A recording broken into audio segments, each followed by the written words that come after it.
Hey everyone, I'm Thomas Mahler, Creative Director at Moon Studios. Just a couple months ago, we released our Breach updates that introduced a whole lot of new content into No Rest for the Wicked. We then promised that our next update would be co-op multiplayer, and today we're going to fulfill that promise. With No Rest for the Wicked, we're building a whole new subgenre. We've combined the systemic depth of an action RPG with a Souls-like combat model, and that naturally meant that our vision for co-op was also very different from the status quo. Traditionally, multiplayer in ARPGs followed a pretty simple host and guest model. You'd play on your save file and temporarily invite a friend to join your session for a while. But once your session was done, you'd go back to your save file and your friends would go back to theirs. And so you never really became a true RPG party that shared a common challenge or journey. In recent years, ARPGs moved towards systems where you'd see completely random players getting streamed into your world. But because these people are complete strangers or bots, you still ended up feeling lonely, even though you often saw other players roaming around. What? And thus, we still felt like this never created and maintained the feeling that we think most players always desire to have when playing an RPG together with others. On the MMORPG side, community and clans have always been much more important aspects because you finally shared an entire world with others, not just a single person's save file. But when you're playing alongside thousands of people on the same server, no single interaction can ever truly feel meaningful, and so it always ended up feeling like just being in a theme park together. And then we have all the Souls-likes. Their combat models introduced never-before-seen depth to the genre. And in terms of multiplayer, you could summon random players to help you defeat a particularly difficult boss. But once the boss battle was over, those players immediately got kicked out of your game. Once again, you never got that feeling of actually being on a journey together. With Wicked, our goal was to combine the best aspects of ARPGs with the best aspects of MMORPGs in order to create the most immersive multiplayer experience possible. We believe that what players really want is a multiplayer experience where you form an actual fellowship with your friends and family, one that brings back the magical feeling of playing your very first D&D campaign. So, instead of everyone playing their own games, you're now all playing one game, together.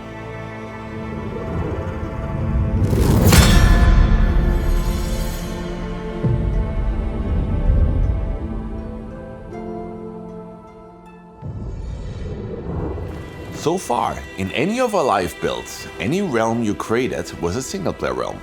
Now, should you choose to invite other players, you will turn your realm into a persistent shared realm that you can enjoy with other players. Note that our persistent realms can always be accessed and do not rely on the host to be online. So even if your friends are not currently playing, you can still always hop back in for some looting and leveling into the world you're now sharing. Think of our realms being similar to how realms work in Minecraft. The only difference being you don't have to pay for a subscription.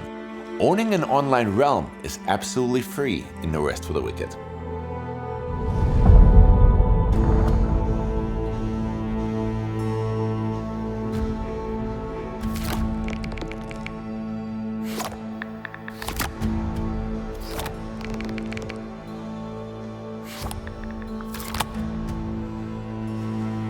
I wanted to play with Patrick, so I simply selected him from my Steam friends list and sent him an invite. You'll be able to invite up to 3 other players to your realm, for a total of 4 players per realm.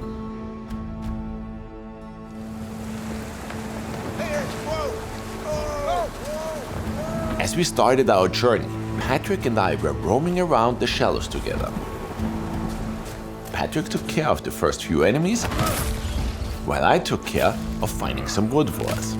It's highly advisable to split up the various jobs if you're playing in a party.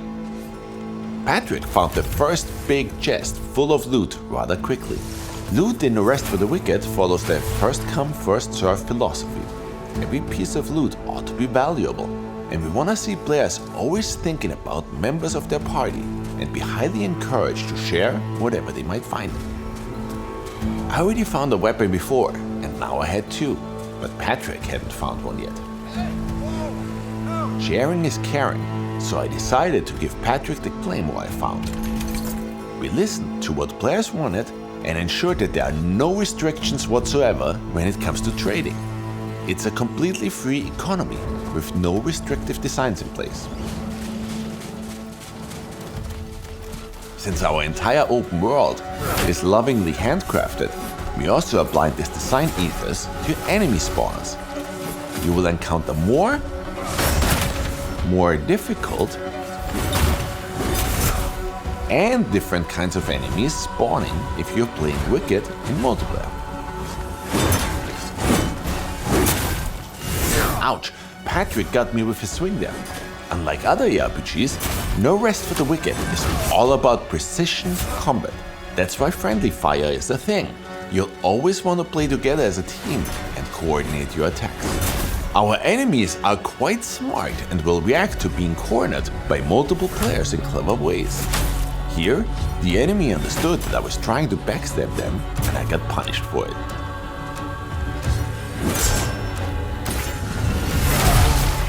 When you fall in battle and another player is around, they get a chance to resurrect you. Resurrecting other players will drain your own health though, so tread lightly. Since Patrick decided to use his claymore, I decided that going for a bow-based build might make sense. Patrick played the heavy tank, so I decided to play a ranged build by playing an archer. And for the Wicked veterans, we redesigned bows for No Rest for the Wicked together. We moved these from being offhand to fully feature two-handed weapons. Firing an arrow now is as simple as pressing the attack button, and similar to our melee weapons, every single bow now comes with a completely unique moveset. Around this point, I noticed that Patrick snatched most of the loot from me. And well, I might have overreacted. After Patrick and I put aside our differences, we were ready to engage in our first boss fight together. At this point, Corey decided to join our little group.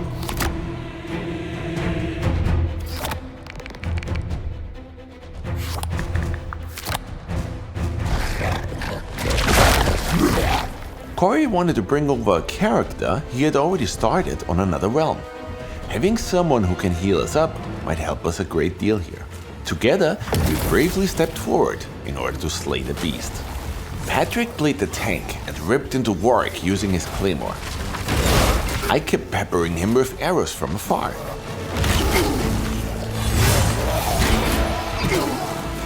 Since Corey already had a heal aura spell, whenever we needed healing, we just cozied up right next to him and had him heal the entire group.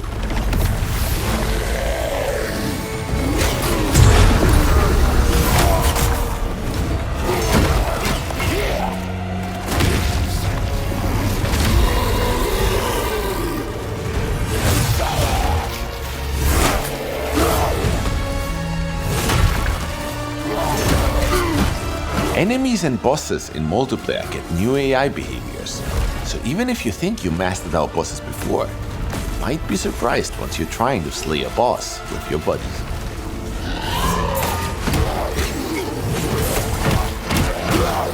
And after all that, Warwick turned into mincemeat pretty quickly. We prevailed by playing together as a team, each of us playing to their own individual strengths.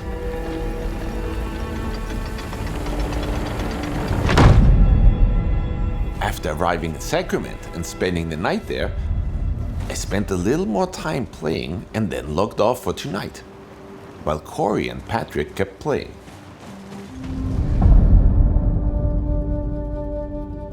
The next morning, I decided to hop back into Wicked.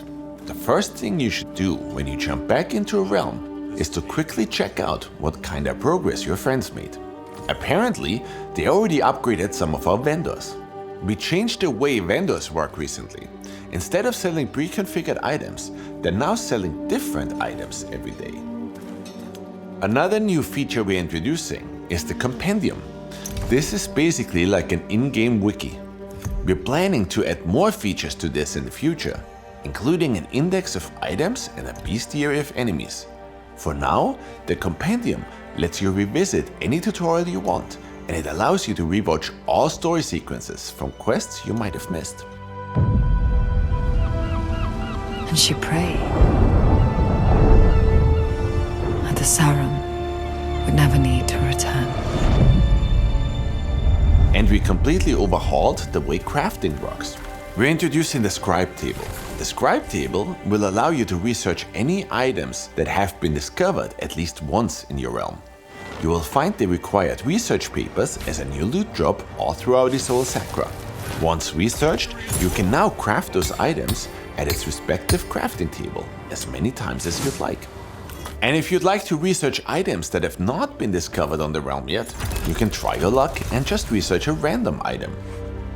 Given all this, you now won't have to pray to RNGesus anymore in order to finally craft the item you've been looking for. As you can see, that means that we made every item craftable now. So folks who enjoy crafting and collecting ought to get a huge kick out of the way crafting works now. Yesterday Patrick said he hadn't found an iron pickaxe yet, so let's see if we can help him out. Now that we've researched how to craft the pickaxe, we just have to head over to an anvil. Nothing saves like steel. And there voila, there it is. That ought to make Patrick happy. I think he's out and about, so I'll need to stash it so he can pick it up later. Early on, the Rookery is a perfect place for asynchronous trading. These community chests are open to all players, so you can just plop stuff in there and they're accessible for every player on the realm. At this point, our crew had saved enough money to buy a house. Patrick and Corey gave me some of their bounty loot and we purchased the manor for us. Owning your own house is expensive, but luckily we're now able to share houses. By interacting with the house plaque outside of your home, you can set permissions for each player, so I gave Patrick and Corey full permissions. That means that they got access to the house and everything inside it. Since we now owned this house together, we started placing some furniture, crafting tables, and refineries. Even though Corey and Patrick also had access to this house now, I placed some items for myself into this chest here that I didn't want them to grab. By setting the permissions to private in the top right, I made sure that this chest and its contents belonged only to me. Patrick and Corey had to log off at this point, and I spent the rest of the day continuing some quests by myself. Knew with the pestilence were dark. I gathered a bunch of resources, and then I had an idea.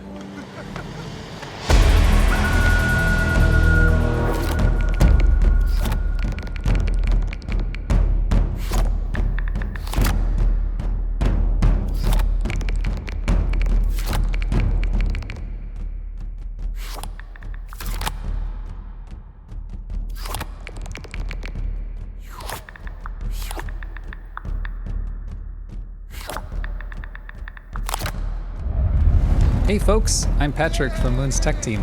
Since Thomas decided to get greedy on us, I hit up Corey again and we discussed what our best course of action was.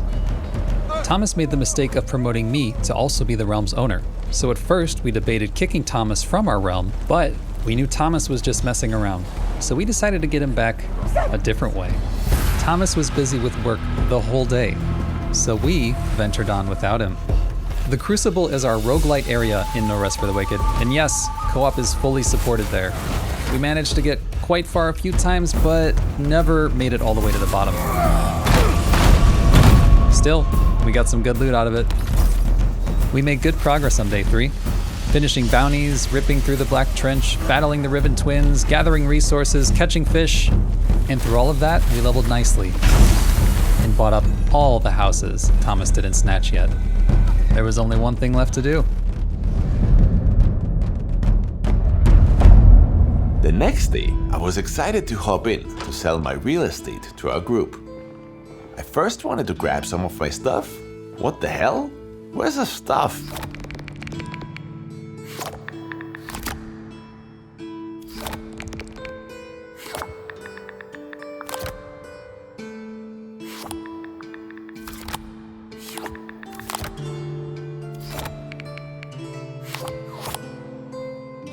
Sad to say, my little plan to become a real estate mogul didn't quite succeed, but it was incredibly fun to share a world together.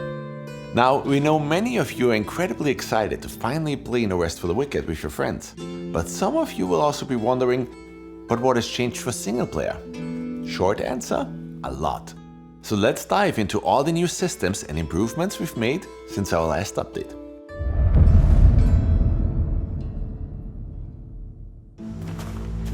First off, we have massively tuned enchantments. There are all new enchantments to discover that give you even more variety to build your class. On top of that, we have changed the way enchantments roll on your items. Higher level items will now get better rolls on enchantments. And the higher your item's level is, the more enchantments will now be applied to your items. We've also added critical damage on weapons. Every weapon now has a random roll on how likely it'll deal a bunch of crit damage.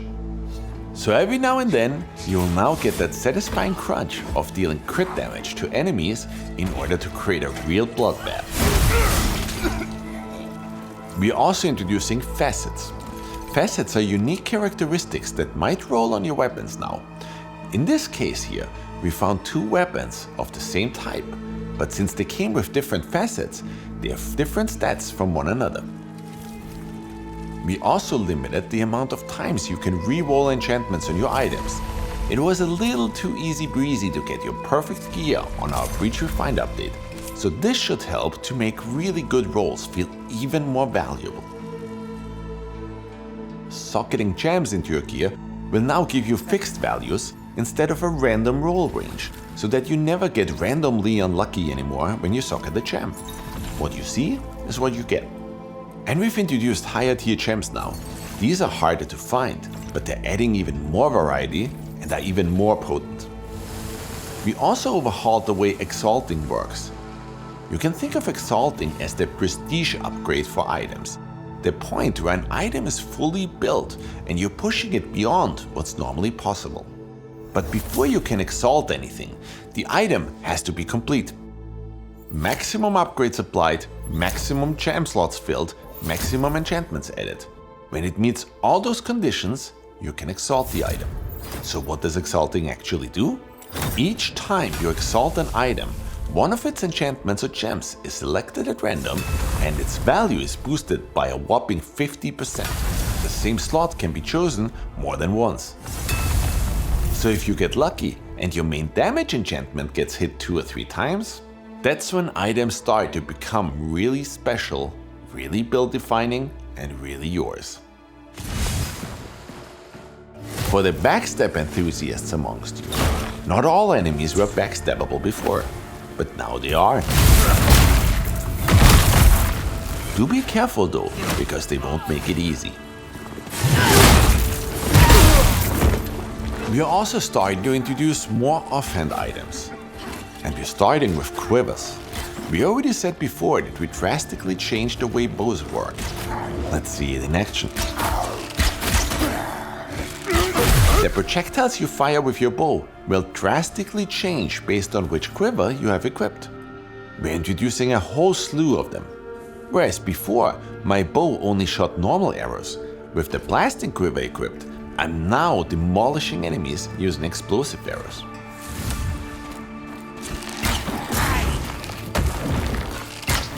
And we heard that some of you were looking for even more challenge, so in the hardest difficulty, prepare to face even more enemies than ever before.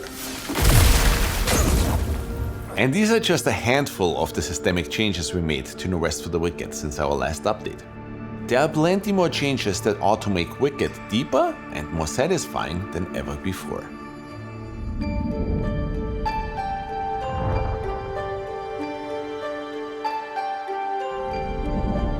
And that's a wrap. I hope you enjoyed what we showed you today.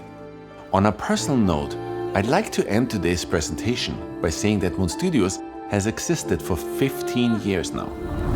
And for 15 years, we've immersed you, challenged you, made you cry, and lifted you up. We're not here for cash grabs or monetization. We're here to bring you those experiences through story, art, and gameplay, handcrafted with heart. We do not chase trends or follow the status quo. We just keep doing what we do best, building emotions. No Rest for the Wicked together isn't like the co-op you see in other ARPGs. For the first time, you're not just a temporary guest in your friend's save file. It's a shared world. Towns you build with friends, bosses you conquer side by side. A bond forged in struggle, awe, and joy.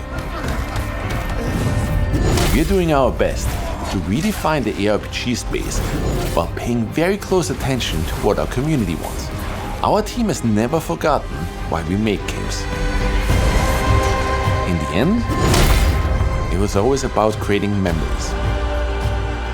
And now, for the first time, let's create those memories together.